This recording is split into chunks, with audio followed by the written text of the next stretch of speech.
मित्रांनो, आजच्या व्हिडिओमध्ये मी तुम्हाला फक्त 30,000 रुपये जर का इन हँड सॅलरी असेल तर तेवढ्या सॅलरीवरतून इन्व्हेस्टमेंट प्लॅन कसा बनवायचा हे सांगणार आहे। जेव्हा मी माझ्या मित्रांसोबत पण बोलतो आणि त्यांना ही गोष्ट सांगतो की तुमची जरी सॅलरी कमी असेल, इन हँड सॅलरी कमी असेल तरी पण त्यातून एक छोटीशी अमाउंट जरी सेव्ह होत असेल ना, तेवढी सेव्ह करा आणि इन्व्हेस्ट करायला स्टार्ट करा।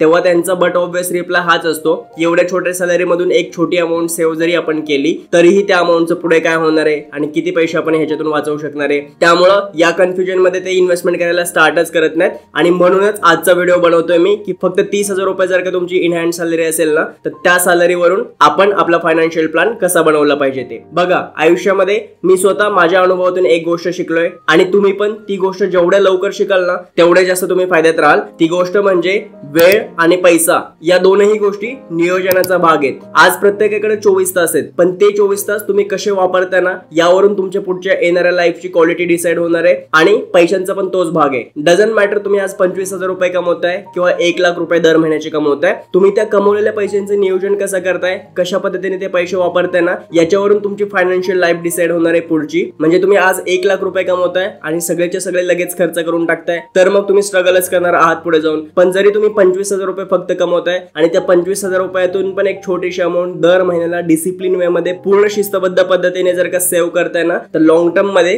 ती छोटीशी अमाउंट तुम्हाला कंपाऊंडिंग इंटरेस्टच्या रूपाने एक मोठी वेल्थ जनरेट करून देणार आहे। आणि हीच गोष्ट मी माझ्या पाठीमागच्या पण बऱ्याचशा व्हिडिओज मध्ये सांगितलेली आहे की छोट्याशा अमाउंट वरून एक मोठी अमाउंट, एक मोठा कॉर्पस आणि एक मोठी वेल्थ कशी जनरेट करता येऊ शकते। पण आपले जे बरेचसे मित्र आहेत ना त्यांनी अजून पण इन्व्हेस्टमेंट स्टार्ट केलेली नसते आणि त्यांचा हा प्रश्न तसंच असतो। आता जेव्हा आपल्याकडे एक सॅलरी येते, एक अमाउंट येते दर महिन्याच्या सुरुवातीला, तर तिचं ब्रेकअप कसं करायचं, कुठल्या गोष्टींसाठी किती खर्च करायचा हे सांगणारं 50-30-20चं प्रिन्सिपल आहे। त्याच्यामध्ये बेसिकली आपण हे करतो की तुमच्या सॅलरीची जी 50% अमाउंट आहे ना ती तुमच्या नीड्स वरती जाते, म्हणजे गरजांवरती जाते, जो खर्च तुम्हाला करावाच लागतो बाय डिफॉल्ट। म्हणजे तुमच्या घराचा रेंट झाला, इलेक्ट्रिसिटी बिल झालं, तुमचे फूडचे कॉस्ट झाले, खाण्यापिण्यासाठी जे पैसे लागतात, तुमचे ट्रॅव्हलचे एक्सपेन्सेस झाले, तुमच्या जर का दवाखान्याच्या काही गोळ्या औषध असतील जे दर महिन्याला तुम्हाला घ्यावंच लागतं किंवा तुमच्या पॅरेंट्सला घ्यावंच लागतं, असे जे नेसेसरी खर्च आहेत ना जे करावेच लागतात आपल्याला ते आपल्या नीड्स मध्ये येतात, ते सगळे खर्च आपल्याला आपल्या सॅलरीची जी 50% अमाउंट आहे ना त्यातून करायचे। त्यानंतर जे 30% अमाउंट आहे आपल्या सॅलरीची त्या 30% मध्ये आपल्या वॉन्ट्स अँड डिझायर्स कंप्लीट करायचे। वॉन्ट्स अँड डिझायर्स म्हणजे काय, ज्या आपल्या इच्छा असतात, कारण आपण माणूस आहे, आपल्याला थोडासा एन्जॉय पण लागतो, आपण मेहनतीने पैसे कमवतो, त्यावेळेस फक्त गरजा भागवल्या आणि काहीच आनंद नाही घेतला आयुष्याचा, असं आयुष्य आपल्याला जगायला आवडणार नाही। त्यामुळे आपल्याला नवीन कपडे घ्यायचे, नवीन एखादा फोन घ्यायचा आहे, एखादी गाडी घ्यायची आहे किंवा तुम्हाला बाहेर पार्टी करायला जायचंय, एखादी फॅमिली ट्रिप किंवा मित्रांसोबत ट्रिप काढायची, अशा कुठल्याही गोष्टींसाठी ज्या आपल्या इच्छा आणि आकांक्षा आहेत ना त्यांच्यासाठी 30% अमाउंट तुम्ही दर महिन्याची सेव्ह करू शकता। ती आयदर एकाच वेळेस खर्च करा किंवा तुमच्या पद्धतीने ती खर्च करू शकता तुम्ही, पण तो खर्च फक्त 30%च्या आतमध्ये झाला पाहिजे तुमच्या सॅलरीच्या। आणि जी 20% तुमची अमाउंट उरणार ना ती डिसिप्लिन वे मध्ये दर महिन्याला सेव्ह झाली पाहिजे आणि इन्व्हेस्ट झाली पाहिजे। आता ह्या 20% वरतीच आपल्याला फ्युचर प्लॅन करायचे, तुमचे रिटायरमेंट प्लॅन किंवा तुमच्या मुलांचं शिक्षण किंवा तुम्हाला स्वतःचं घर घ्यायचंय, असे जे तुमचे लॉंग टर्म गोल्स आहेत ना ते सगळे गोल्स या 20% मधूनच आपल्याला पूर्ण करायचे आणि ते होऊ पण शकतात। तेच कसं होऊ शकतं हे आपण आजच्या व्हिडिओमध्ये बघणार आहेत आणि हाच फॉर्म्युला किंवा हेच प्रिन्सिपल आपण आजच्या व्हिडिओसाठी पण यूज करणार आहोत।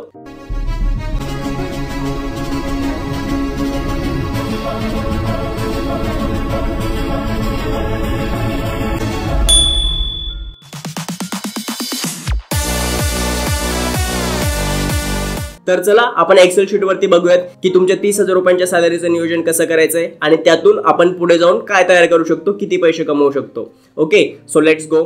सो आता आलोय आपण आपल्या एक्सेल शीट वरती। या ठिकाणी बघूयात की तुम्ही तुमच्या 30,000 रुपयांचं नियोजन कशा पद्धतीने करू शकता। ओके, या पूर्ण एक्सेल शीट मध्ये जेवढ्या काही तुम्हाला ब्ल्यू कलर मधले कॉलम दिसतात ना ते व्हेरिएबल्स आहेत, म्हणजे तुम्ही तुमच्या पद्धतीने ते ऍडजस्ट करू शकता किंवा चेंज करू शकता।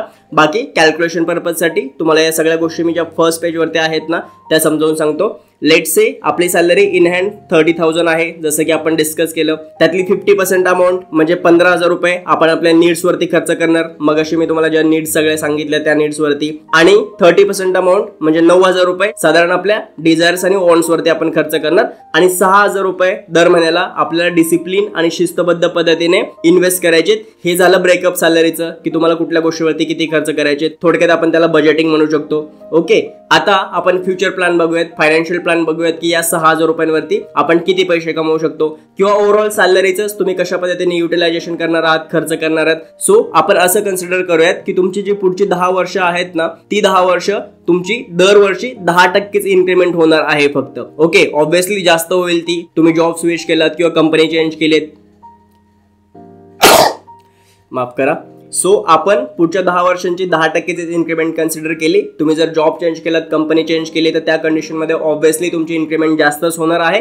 पण आपण एक ॲव्हरेज पकडूयात. कुणी एक ॲव्हरेज व्यक्ती आहे, समजा मी आहे, मला खूप जास्त एफर्ट नाही घ्यायचे किंवा अगदीच मला हार्डवर्क करून काही नाही करायचं, तर जे काही माझी आता सिच्युएशन आहे ती फक्त 10% माझी इन्क्रीमेंट होत राहील 10 वर्ष पुढची, आपण असं कन्सिडर केलं. त्यानंतरची 10 वर्ष 8%नेच होईल. कारण काय, 10% जरी माझी इन्क्रीमेंट होत गेली ना, तर पुढच्या 10 वर्षांमध्ये जो बेस आहे, जे तुमचं बेसिक पॅकेज आहे तेच वाढलेलं असेल, त्यामुळे त्याच्यावरती 10% वगैरे तर नाही होणार.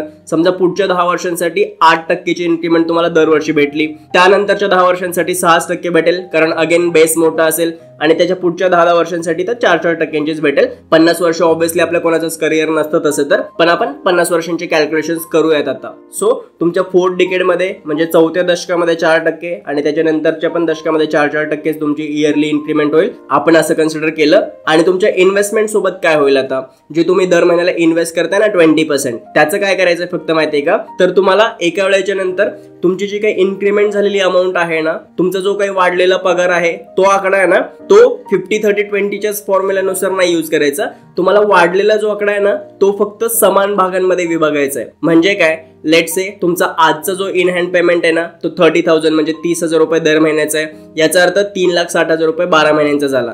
याच्यावरती जेव्हा तुम्हाला 10%ची इन्क्रीमेंट मिळेल, त्यावेळेस 36,000 रुपये वाढतील त्याच्यामध्ये, त्या पॅकेजमध्ये, बरोबर. तर ते तुमचं बेसिक आहे ते तसंच राहील, पण हे जे वाढलेले 36,000 रुपये आहेत ना, ते तुम्हाला समान भागांमध्ये विभागायचे. म्हणजे तुमच्या ज्या नीड्स आहेत ना त्याच्यावरती 12,000 रुपये, तुमच्या ज्या वॉन्ट्स अँड डिझायर्स आहेत ना त्याच्यावरती 12,000 रुपये, आणि तुमच्या इन्व्हेस्टमेंटवरती 12,000 रुपये अॅन्युअली. या पद्धतीने तुम्हाला ते पैसे स्प्रेड करायचे. ही गोष्ट तुम्हाला अजून चांगल्या पद्धतीने क्लिअर होईल ज्यावेळेस मी तुम्हाला पुढे सगळे कॅल्क्युलेशन्स दाखवणार आहे तेव्हा. फक्त आत्तासाठी एवढं लक्षात ठेवा की आपण जी इन्क्रीमेंट होणार ना आपली, ती समान भागांमध्ये विभागायची तिन्ही गोष्टींसाठी, गरजांसाठी, इच्छा आणि आकांक्षांसाठी आणि इन्व्हेस्टमेंट म्हणजेच गुंतवणुकीसाठी. लेट्स से आता ह्या गोष्टी वर्कआउट कशा होतील किंवा कॅल्क्युलेशन मध्ये ते कसे दिसतात आपण हे बघूयात. ओके, आता बघा बजेटवरती येऊयात आपण. बजेटवरती ज्यावेळेस तुम्ही याल ना, तर आत्ता 2024 मध्ये आपण असं कन्सिडर करूयात की तुमची 3,60,000 रुपयांचं इयरली पॅकेज आहे, जे की 30,000 म्हणजे 30,000 रुपये इन हँड होतात.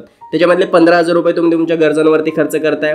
त्या गरजा पण कुठल्या कुठल्या असू शकतात हे मी तुम्हाला पुढे दाखवणारच आहे. आणि हीच एक्सेल शीट मी खाली डिस्क्रिप्शन मध्ये पण देणार आहे, जी तुम्ही डाउनलोड करू शकता आणि हे स्वतः कॅल्क्युलेट करून बघू शकता किंवा कॅल्क्युलेशन्स तुम्ही तुमच्या पद्धतीने ऍडजस्ट पण करू शकता. सो तुम्ही त्याच्यातले 15,000 रुपये गरजांवरती खर्च केलेत, 9,000 रुपये वॉन्ट्स वरती आणि 6,000 रुपये इन्व्हेस्ट केलेत, जे की 50-30-20 या फॉर्म्युल्यानुसार केले आता आपण. त्यानंतर 2025 मध्ये तुमची 10% इन्क्रीमेंट झाली, म्हणजे 36,000 रुपये तुमचा इयरली पेमेंट वाढला इन हँड. आता ह्या 36,000 रुपयांसोबत म्हणजे हे वाढलेली इन्क्रीमेंटची जी अमाऊंट आहे ना, त्याच्यासोबत तुम्हाला काय करायचंय, जे मी तुम्हाला मागाशी सांगितलं होतं ना, त्याची समान विभागणी करायची तिन्ही गोष्टींसाठी. म्हणजे आपण बघा नीड्स वरती पण सेम खर्च केला, वॉन्ट्स वरती पण सेम खर्च केला आणि इन्व्हेस्टमेंट वरती पण सेम खर्च केला. तो सेम कसा, आता तुमचे 36,000 रुपये इयरली वाढले, तर 12,000 रुपये नीड्स वरती खर्च केले, 12,000 रुपये वॉन्ट्स अँड डिझायर्स वरती खर्च केले आणि 12,000 रुपये इन्व्हेस्टमेंट वरती खर्च केले. ओके, 12,000 रुपये इयरली म्हणजे 1,000 रुपये दर महिन्याला. मग तुमचा जो नीड्स वरचा खर्च होता तो साधारण 16,000 रुपये झाला, तुमच्या वॉन्ट्स वरचा खर्च झाला साधारण 10,000 रुपये आणि तुमच्या इन्व्हेस्टमेंट वरचा खर्च 6,000 वरून 7,000 वरती गेला, दर महिन्याला 1,000 वाढला. तर आता हे ब्रेकअप कसं झालं, जे 50-30-20 होतं ना, ते 48-30 वॉन्ट्स 30 राहिला आणि इन्व्हेस्टमेंट 21% झाली. ओके, हे अशा पद्धतीने तुम्ही दरवर्षी सेम गोष्ट करणार आहात. तर बघूयात आपण आता 10 वर्षानंतर काय होते. 2024 मध्ये आपण ही गोष्ट करायला स्टार्ट केली, तर 2034 मध्ये 10 वर्षानंतर तुमची फक्त 10% जरी इन्क्रीमेंट झाली ना, तरी तुमचं पॅकेज साधारण 8.5 लाख रुपयांच्या आसपास कुठेतरी असेल. सो त्यावेळेस तुमचे नीड्स वरचे खर्च असतील 30,000 ते 31,000 रुपयांच्या रेंजमध्ये, 25,000 रुपये साधारण तुमच्या वॉन्ट्स अँड डिझायर्स वरचे खर्च असतील आणि तुमची 21,700 म्हणजे 22,000 रुपयांच्या रेंजमध्ये मंथली इन्व्हेस्टमेंट असेल, जर का तुम्ही डिसिप्लिन वे मध्ये करत राहिलात तर त्यावेळेस तुमचं ब्रेकअप होईल 40, 32 आणि 28% तुमच्या सॅलरीच्या ओव्हरऑल सॅलरीच्या. जर का तुम्ही अजून 10 वर्ष थांबलात आणि 20 वर्षाच्या नंतर तुम्ही ही गोष्ट बघायला गेलात ना 2044 मध्ये, तर त्यावेळेस तुमचं पॅकेज असेल साधारण 19 लाख रुपयांच्या आसपास कुठे पण, आणि तुम्ही तुमच्या गरजांवरती खर्च करत असाल 60,000 रुपये, 54,000 रुपये ते 55,000 रुपये साधारण तुमच्या वॉन्ट्स वरती होत असतील खर्च, आणि 51,000 रुपये तुमची इन्व्हेस्टमेंट होत असेल दर महिन्याला. आता बघा हे सगळे कॅल्क्युलेशन्स आहेत, आकडे जसे जसे वेळ पुढे जाईल ना तसे तसे मोठे होत आहेत. पण एक गोष्ट लक्षात घ्या, आपण हे खूप बेसिक पकडतोय, म्हणजे 10%च इयरली इन्क्रीमेंट पकडली त्यावेळेस तुमचे हे कॅल्क्युलेशन्स असतील, आणि तुमच्या सॅलरीचं पूर्ण ब्रेकअप 36%, 32%, 31% म्हणजे ऑलमोस्ट इक्वल असेल. त्याच्याही पुढे जर का तुम्ही 10 वर्ष अजून जाऊन बघाल ना, 30 वर्षानंतर 2054 मध्ये, त्यावेळेस तुमची 34 लाख रुपयांचं जवळजवळ पॅकेज असेल. आज जरी तुम्हाला ते खूप मोठं वाटत असलं ना, तरी पण ही गोष्ट सहज होण्यासारखी आहे. 34 लाख रुपये तुम्ही कमवत असाल वर्षाचे, ज्यावेळेस की तुम्ही रिटायरमेंटच्या एजला असाल ऑब्व्हियसली. आता जर का तुम्ही स्टार्ट करताय म्हणजे 30 वर्षाच्या नंतर, ओके. सो 34 लाख रुपयांचं तुमचं तेव्हा पॅकेज असेल. मग तुम्ही 1 लाख रुपये तुमच्या फक्त गरजांवरती खर्च करत असाल, तुमच्या वॉन्ट्सवरती पण जवळजवळ 1 लाख रुपये तुम्ही खर्च करत असाल, आणि इन्व्हेस्टमेंट सुद्धा 95,000 रुपये साधारण, म्हणजे 1 लाख रुपयाच्या आसपासच दर महिन्याला तुम्ही करत असाल. जर का हा फॉर्म्युला किंवा हा पॅटर्न तुम्ही डिसिप्लिन वे मध्ये फॉलो करत राहिलात तर. आपण सुरुवात फक्त 30,000 रुपयांच्या सॅलरी पासून केली होती, 15,000 रुपयाच्या खर्चापासून केली होती, आणि बाकीच्या 15,000 रुपयांमध्ये 6,000 रुपये इन्व्हेस्टमेंट आणि साधारण 9,000 रुपये तुमच्या वॉन्ट्स अँड डिझायर्स वरती इथून सुरुवात केली होती. ती कुठे येऊन थांबली? जर का आपण डिसिप्लिन वे मध्ये आणि शिस्तबद्ध पद्धतीने या गोष्टी हँडल केल्या तर 1 लाख रुपये तुमच्या गरजांवरती खर्च व्हायला लागले. 1 लाख रुपये साधारण तुम्ही तुमच्या वॉन्ट्स अँड डिझायर्स वरती म्हणजे इच्छा आकांक्षांवरती खर्च करायला लागलात, आणि कमी जास्त 1 लाख रुपयांच्या आसपासच तुम्ही इन्व्हेस्ट पण करताय. तर 35% तुम्ही तुमच्या गरजांवरती खर्च करताय, 33% तुमच्या वॉन्ट्स अँड डिझायर्स वरती, आणि 32% तुम्ही इन्व्हेस्ट करताय, म्हणजे जवळजवळ इक्वलच करताय 30 वर्षाच्या नंतर. आता हे झालं बजेट. तुम्ही हे सगळे खालचे कॅल्क्युलेशन्स 50 वर्षापर्यंत पण बघू शकता. 50 वर्षाच्या नंतर जर का तुम्हाला बघायचं असेल, तुमचं 76 लाख रुपयांचं पॅकेज असेल, तुम्ही तुमच्या गरजांवरतीच खर्च करत असाल जवळपास 2.25 लाख रुपये. 2.25 लाख रुपये तुम्ही तुमच्या वॉन्ट्स अँड डिझायर्स वरती पण खर्च करत असाल दर महिन्याला, आणि जवळपास 2.25 लाख रुपये म्हणजे 2,15,000 रुपयांच्या आसपास अमाऊंट तुम्ही इन्व्हेस्ट पण करत असाल, जर का तुम्ही 15 वर्ष कमवत असाल किंवा करिअर मध्ये स्टेबल राहिला तरची गोष्ट आहे ती. जे की ऑब्व्हियसली आपण 80व्या वर्षी नाही काम करणार. आताच आपण 25-30 वर्षांचे असू तर 75 आणि 80व्या वर्षी एवढ्या स्टॅमिनाने आपण नाहीच काम करणार. पण हे कॅल्क्युलेशन्स आहेत, तुम्ही 30 वर्षांपर्यंत कन्सिडर करू शकता फॉर सेफर साइड. आता हे बघा, हीच गोष्ट नीड्स वरती आली. तर नीड्स वरती हे तुम्हाला ठरवायचं आहे. आता हे जे खाली सगळे कॅल्क्युलेशन्स ब्लँक दिसत आहेत ना, ते मी तुम्हाला एक जस्ट इन्फॉर्मेशन म्हणून सांगतो. आता जर का तुमच्या हातामध्ये 15,000 रुपये आहेत, आजच्या सिच्युएशन वरती आपण परत बघितलं इन हँड 30,000 येत आहेत, त्यातले 15,000 रुपये आपल्याला आपल्या नीड्स वरती खर्च करायचे. ते 15,000 रुपये तुमचे कशा पद्धतीने खर्च होऊ शकतात हे आपण बघूयात. हे तुमच्या पद्धतीने थोडंसं मॉडिफाय पण होऊ शकतं, तुमच्या गरजा मे बी वेगळ्या असू शकतात त्या पद्धतीने. समजा 15,000 रुपये मधले 7,000 रुपये तुम्ही तुमच्या घराच्या रेंटवरती वगैरे खर्च केले. मे बी तुम्ही आता सिंगल असाल, तुमचं लग्न झालेलं नसेल, तुम्ही एका डिसेंट रूम मध्ये एका पीजी मध्ये वगैरे राहत असाल, तर 7,000 रुपयांमध्ये एक डिसेंट लाईफस्टाईल वाला किंवा डिसेंट ठीकठाक गोष्टी असलेला एखादी रूम, एखादा पीजी वगैरे तुम्हाला मिळू शकतो. आणि तुम्ही समजा 3,000 रुपये तुमच्या खाण्यापिण्यावरती खर्च करताय, 500 रुपये समजा तुमचं इलेक्ट्रिसिटी बिल जाते, 500 रुपयांचा ऑन अँड ॲव्हरेज तुमचा मोबाईलचा रिचार्ज चाललाय, 500 रुपयांचे तुम्ही कपडे घेताय. म्हणजे दर महिन्यात जरी घेत नसाल तरी तुम्ही 4-5 महिन्यांचे किंवा 6 महिन्यांचे एकदाच मिळून 3,000 रुपयांचे कपडे खरेदी केले. याचा अर्थ 500 रुपये ते मंथली काउंट बसला तुम्हाला. त्याच्यानंतर ट्रान्सपोर्ट वरती, तुमच्या पेट्रोल वरती जर का स्वतःची गाडी वगैरे असेल तर त्याच्यावरती आपण एक साधारण 3,000 रुपयांचा खर्च पकडूयात. इंटरनेटचं बिल समजा तुमचं 500 रुपयांचं, आपण तेही कॅल्क्युलेट करूयात वेगळं, जर का वायफाय वगैरे यूज करत असाल तर अशा पद्धतीने तुमचे 15,000 रुपये दर महिन्यात खर्च होतील, जे की अचिव्हेबल वाटते. म्हणजे ह्याच्यामध्ये खूप जास्त काही मागं पुढे होण्यासारखं नाहीये. एवढेच तुम्हाला साधारण खर्च असू शकतात, किंवा ह्याच्यापेक्षा जास्त जरी होत असेल तर कुठेतरी तुम्हाला कमी जास्त करायला लागेल. पण 15,000 रुपये कारण की तुमच्या हातामध्ये आहेत, त्यामुळे 15,000 रुपयांमध्ये तुम्हाला ती गोष्ट भागवायची. तर ते अशा पद्धतीने साधारण ब्रेकअप होऊ शकतं. मग तुमचं दरवर्षी हे बजेट जेव्हा वाढत जाईल ना, आता पुढच्या वर्षी तुमच्या हातामध्ये 15,990 म्हणजे 16,000 रुपये असतील. तेही तुम्हाला असेच प्लॅन करायचे की कुठल्या गोष्टींसाठी किती खर्च करायचे. 10 वर्षाच्या नंतर जर का तुम्ही बघाल 2034 मध्ये साधारण, त्यावेळेस तुमच्याकडे 31,000 रुपयांच्या आसपास असतील तुमच्या फक्त गरजांवरती खर्च करण्यासाठी. त्यावेळेस पण तुम्हाला ठरवायचं की आपला रेंट किती असणार आहे किंवा सगळ्या गोष्टींवरती किती खर्च होणार आहे, खाण्यापिण्यावरती वगैरे. अशा पद्धतीने आपल्याला हे 50%चं नियोजन तुम्ही तुमच्या पद्धतीने हे सगळे कॅल्क्युलेशन्स या ठिकाणी फिलअप करून बघू शकता आणि ते चेक करू शकता आणि त्या पद्धतीने नियोजन करू शकता. ही एक्सेल शीट जरी तुम्ही सेव्ह सेव्ह करून ठेवलेत ना, तरी पण ह्याच्यामध्येच तुम्ही गोष्टी फिलअप करत जाऊ शकता. तुम्हाला वेगळे एक्सेल शीट किंवा डायरी वगैरे यूज करायची गरज पडणार नाही. ही गोष्ट मे बी तुम्हाला हेल्पफुल ठरेल, कारण की याच्यामध्ये फॉर्म्युलाज आणि कॅल्क्युलेशन्स वगैरे पण ऑटोमॅटिकली ऍड केलेल्या आहेत आधीच. सो ही गोष्ट आपण इथपर्यंत आलो. ऑन्स वरती कसे खर्च होणार? आता ऑन्स मध्ये पण तुमचं काही ना काहीतरी प्रत्येकाचं वेगळं असू शकतं. पण समजा तुमच्याकडे एकदम सुरुवातीला 9,000 रुपये खर्च करायचे तुम्हाला ऑन्स वरती, मग मे बी तुम्ही एखादी गाडी घेतलीत जिचा EMI चालू आहे साधारण 3,000 रुपयांचा. तुम्ही जर एखादा फोन घेतला असेल तर त्या फोनचा EMI 3,000 रुपये पे करताय. 2,000 रुपयांचं एखादं वॅकेशन, म्हणजे दर महिन्याला 2,000 रुपयाची ट्रिप नाही काढत आहात, पण जर का 6 महिन्याने किंवा एका वर्षाने 25,000 रुपये जर का तुम्ही एखाद्या ट्रिपवरती खर्च केले दर वर्षाला, तर मग ते 2,000 रुपयांच्या रेंजमध्ये आपला मंथली एक्सपेन्स येईल, जे की तुम्ही सेव्ह करून ठेवू शकता एका पूर्ण वर्षभरासाठी. 500 रुपये अगेन आपण क्लोथिंग वगैरे वरती, कपडे वगैरे घेण्यावरती खर्च करत असाल, बाहेर खायला जाण्यावरती 500 रुपये तुमचे दर महिन्याला खर्च होत असतील, तर तुमचं या पद्धतीने 9,000 रुपये खर्च होणार आहेत तुमच्या वॉन्ट्स अँड डिझायर्स वरती. ते पुढच्या वर्षी जाऊन मे बी चेंज होऊ शकतात. तुम्ही तुमचं कार आणि बाईकचं जर का ते लोन जसंच्या तसं चालू असेल तर त्याचा EMI जास्त काही चेंज होत नसतो, तो 3,000 रुपयांचाच राहिला. मे बी तुमच्या फोनचा आतापर्यंतचा EMI संपून गेलेला असतो, कारण फोनचा काही जास्त चालणार नाही, 12 महिने 18 महिने एवढाच असतो. सो तो संपला. तर मग तुम्ही तुमचे वॅकेशन, तुम्हाला चांगले वॅकेशन घ्यायचे, 50,000 रुपयांचं एखादं इयरली वॅकेशन पाहिजे, तर तुम्ही त्याच्यासाठी जास्त पैसे इन्व्हेस्ट करू शकता. मे बी क्लोथिंग वरती तेव्हा तुमची फॅमिली वगैरे झालेली असेल, त्यावेळेस तुम्ही तुमचं बजेट वाढवलं, 1,500 रुपये तुमची दर महिन्याला खर्च करताय. अगेन दर महिन्यालाच केले पाहिजेत असं काही नाही. 6 महिने किंवा वर्षभराच्या रेंजमध्ये 20,000 रुपयाचे कपडे घेत असेल वर्षभरामध्ये, तर ते या रेंजमध्ये येतील 1,500 रुपयांच्या. ठीक आहे. बाहेर खाण्यासाठी तुम्हाला 1,000 रुपये लागतात. या पद्धतीने अजून पण 490 रुपये वाचायला लागलेत. हे कॅल्क्युलेशन मध्ये वाचतात, रिअल मध्ये वाचत आहेत. सो तुम्ही या पद्धतीने तेही प्लॅन करू शकता की कुठल्या गोष्टीसाठी आपले किती पैसे खर्च होतात वॉन्ट्स वरती, कारण तुमचं बजेट दरवर्षी वाढत जाणार आहे. 10 वर्षाच्या नंतर 2034 मध्ये तुमच्याकडे 25,000 रुपये असतील दर महिन्याला फक्त वॉन्ट्स अँड डिझायर्स वरती खर्च करण्यासाठी. ओके, त्या पद्धतीने तुम्ही अकॉर्डिंगली प्लॅन करू शकता. हे अगेन ब्लँक आहे, त्याचं कारण की तुम्हाला ती गोष्ट तुमच्या अकॉर्डिंगली प्लॅन करायची. ठीक आहे. आता आपण येऊयात सगळ्यात इम्पॉर्टंट गोष्टीवरती, ती म्हणजे इन्व्हेस्टमेंट वरती. या मी तुम्हाला पुढच्या सगळ्या गोष्टी का सांगतोय माहितीये का? आपल्याला असं वाटत असतं की आज माझी सॅलरी कमी आहे, पण याच्यातूनच आपल्याला सेव्ह पण करायचंय, याच्यातूनच आपल्याला बजेटिंग आणि प्लॅनिंग करायचे, हे आपल्याला समजून घेणं गरजेचं आहे. कारण आपल्या गरजा किंवा आपल्या इच्छा कधी कमी होणार नाहीयेत. जरी आपली सॅलरी वाढली किंवा जरी आपण वेळ पुढे जात राहिले आणि पैसे आपल्याकडे जास्त येत राहिले, तरी आपले खर्च वाढतात. त्यामुळं आपल्याला थोडीशी डिसिप्लिन फॉलो करणं गरजेचं आहे.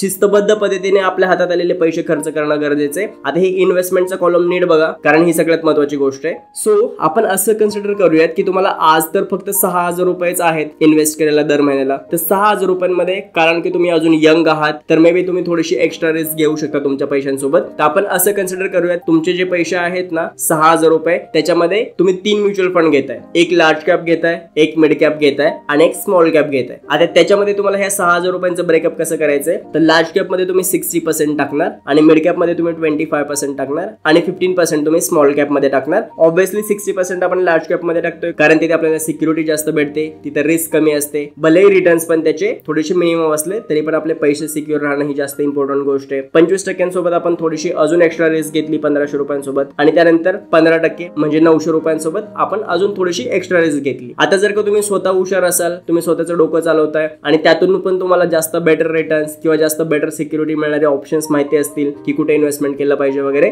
तर तुम्ही ते ऑब्व्हियसली करू शकता. हे फक्त कॅल्क्युलेशन साठी आणि एक्झाम्पल साठी मी तुम्हाला सांगतोय की तुम्ही जर का 3 म्युच्युअल फंड घेतले आणि त्याच्यावरती जर का तुम्ही पाठीमागचे काही वर्ष बघत आलात, तर निफ्टी 50 मध्ये लार्ज कॅप मध्ये तुम्हाला 12% चे इयरली रिटर्न ऍव्हरेज मिळतात. 15% रिटर्न्स तुम्हाला मिड कॅप वरती आणि ऑलमोस्ट 18% च्या आसपास रिटर्न्स तुम्हाला स्मॉल कॅप वरती मागच्या काही वर्षांपासून मिळत आलेले आहेत. हा मार्केट डेटा आहे. सो ऍव्हरेज रिटर्न समजा तुम्हाला मिळतात 13.65 म्हणजे 14% आसपास. जर का हे रिटर्न्स आपण कन्सिडर केले आणि तुमची सुरुवातीची अमाऊंट 6,000 आणि जशी जशी ती वाढत जाते, जसं मी तुम्हाला पाठीमागे सांगितलं की तुमची इन्क्रीमेंट झाल्याच्या नंतर कुठल्या पद्धतीने त्या गोष्टींचं ब्रेकअप करायचंय, त्या सेम पद्धतीने जर का तुम्ही गोष्टी फॉलो केल्यात. आता इन्फ्लेशन इथं पण आपण 6% पकडलाय, महागाईचा दर, जो की दरवर्षी 6% वाढणार आहे. म्हणजे तुम्हाला जी गोष्ट आज 100 रुपयाला मिळते, समजा हा पेन आहे तो तुम्हाला आज 100 रुपयाला मिळतोय, तर पुढच्या वर्षी 106 रुपयाला मिळणार आहे. 106 रुपयांवरती पण परत 6% वाढणार, म्हणजे मे बी 110-11 रुपयांच्या रेंज मध्ये तुम्हाला कुठेतरी हा पेन मिळायला लागेल. अशा पद्धतीने ती 6% ने दरवर्षी महागाई वाढत चालली.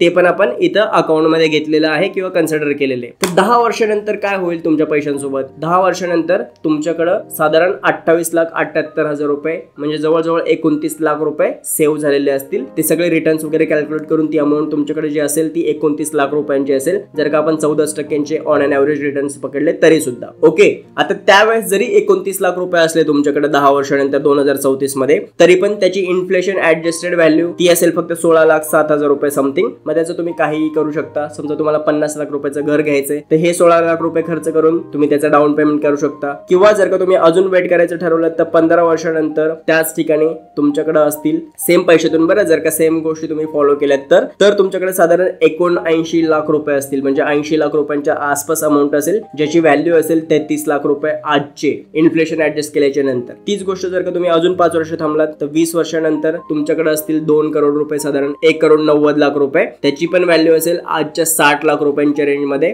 जर का 25 वर्ष थांबलात तर तुमच्याकडे 4.5 करोड रुपये असतील. जर का 30 वर्ष थांबलात तर तुमच्याकडे 10 करोड रुपये असतील. जर 35 वर्ष थांबलात तर तुमच्याकडे 20 करोड रुपये असतील. आणि जर का 40 वर्ष ही गोष्ट सेम कंटिन्यू झाली, जेवढं की आपलं करिअर अगेन नसतं, 30 वर्षांचं हार्डली आपलं करिअर असणार आहे. जरी 30 वर्षांचं करिअर पकडलं ना तुम्ही आणि सेम गोष्ट डिसिप्लिन मध्ये फॉलो केल्यात ना, तरी पण तुमच्याकडे 10 करोड रुपये असणार, ज्या 10 करोड रुपयाची व्हॅल्यू आताच्या 2.25 करोड रुपयांच्या आसपासच असेल. तेव्हा एवढ्या सगळ्या गोष्टी महाग झालेल्या असतील, तेव्हा जग इथपर्यंत पुढे गेलेले असेल. त्यामुळे ह्या सगळ्या गोष्टी घडणारच आहेत. पण तुम्हाला पण करोडपती बनण्यासाठी काय करायचंय, फक्त जेवढे काही तुम्ही कमवताय, गरजेचं नाहीच आहे की तुम्ही आज 1 लाख रुपये कमवा आणि 20,000 रुपये दर महिन्याला इन्व्हेस्ट करा. जर होत असेल आणि जर का तुमची ती कॅपॅसिटी असेल तर ऑब्व्हियसली आपण ती गोष्ट केलीच पाहिजे. पण जरी तुम्ही फक्त समजा 5-6 हजार रुपये पण जर का प्लॅनिंगने इन्व्हेस्ट केलेत ना, व्यवस्थित इन्व्हेस्ट केलेत ना, तरीही तुम्ही बघताय की ही गोष्ट कशा पद्धतीने जाऊ शकते. फक्त 30 वर्ष जरी आपण ही गोष्ट डिसिप्लिन वे मध्ये केली ना, तरी सुद्धा आपल्याकडे फक्त 5 ते 6 हजार रुपये दर महिन्याला इन्व्हेस्ट करायला स्टार्ट करून 10 करोड रुपयांपर्यंतची अमाऊंट असू शकते, जी की आजच्या 2 करोड रुपयांच्या व्हॅल्यू इतकी असेल. पण 2 करोड रुपये जरी आपण कन्सिडर केलं तरीही ती कुठे छोटी अमाऊंट आहे. तेवढी अमाऊंट तर एका आयुष्यात लोकांना बघायला पण मिळत नाही. सो समजून घेण्याचा मुद्दा इतकाच आहे, जे मी तुम्हाला अगदी सुरुवातीला सांगितलं होतं. मॅटर ही गोष्ट करत नाही की तुम्ही आज किती कमवताय. मॅटर ही गोष्ट करते की तुम्ही जेवढे काही कमवताय ना, त्यातला एक छोटासा चंक दर महिन्याला डिसिप्लिन वे मध्ये इन्व्हेस्ट करताय का तुम्ही. एक गोष्ट व्यवस्थितपणे लक्षात घ्या की तुमचा वेळ आणि तुमचा पैसा हा नियोजनाचा भाग आहे. त्या गोष्टी व्यवस्थित वापरायला शिका, त्याच्याविषयी नॉलेज घ्या. कशा पद्धतीने आपल्या पैशांचं बजेटिंग करायचंय, कशा पद्धतीने ते खर्च करायचे, किती कुठल्या गोष्टींवरती खर्च करायचे, या सगळ्या गोष्टी आतापासूनच शिकायला घ्या. आणि हे शिकण्यासाठी आपल्या चॅनलवरती ऑलरेडी भरपूर व्हिडिओज आहेत. ते सगळे व्हिडिओज तुम्ही बघितले पाहिजेत, कारण मी स्वतःला आणि माझ्या सोबतचे जी काही लोक आहेत ना, कारण मी पण त्याच परिस्थितीमध्ये आहे. मी पण आताच माझ्या पैशांसोबत थोडासा व्यवस्थितपणे बिहेव करायला आणि व्यवस्थितपणे खर्च करायला शिकतोय. सो याच गोष्टी मी तुम्हाला पण सांगतोय, जेणेकरून आपण सोबत सोबत ग्रो करू शकू. आणि सॅलरी विषयी, पैशांविषयी जे काही आपले खूप सारे गैरसमज आहेत ना, ते सगळे गैरसमज सोडवण्याचा मी माझ्या व्हिडिओज मधून प्रयत्न करत असतो. जर का तुम्हाला आजचा व्हिडिओ आवडला असेल ना, तर व्हिडिओ लाईक करायला विसरू नका. जर का तुमचे अजूनही काही प्रश्न असतील तर कमेंट बॉक्स मध्ये विचारा. तुमच्या सगळ्या मित्रांसोबत पण हा व्हिडिओ शेअर करा. आणि हो, अशाच युजफुल आणि इम्पॉर्टंट व्हिडिओसाठी आपले युट्यूब चॅनल सबस्क्राईब करायला विसरू नका. आपण भेटूयात पुन्हा पुढच्या व्हिडिओमध्ये. तोपर्यंत आपली आणि आपल्या सगळ्या माणसांची काळजी घ्या. दिस इज सूरज तिटे सायनिंग ऑफ.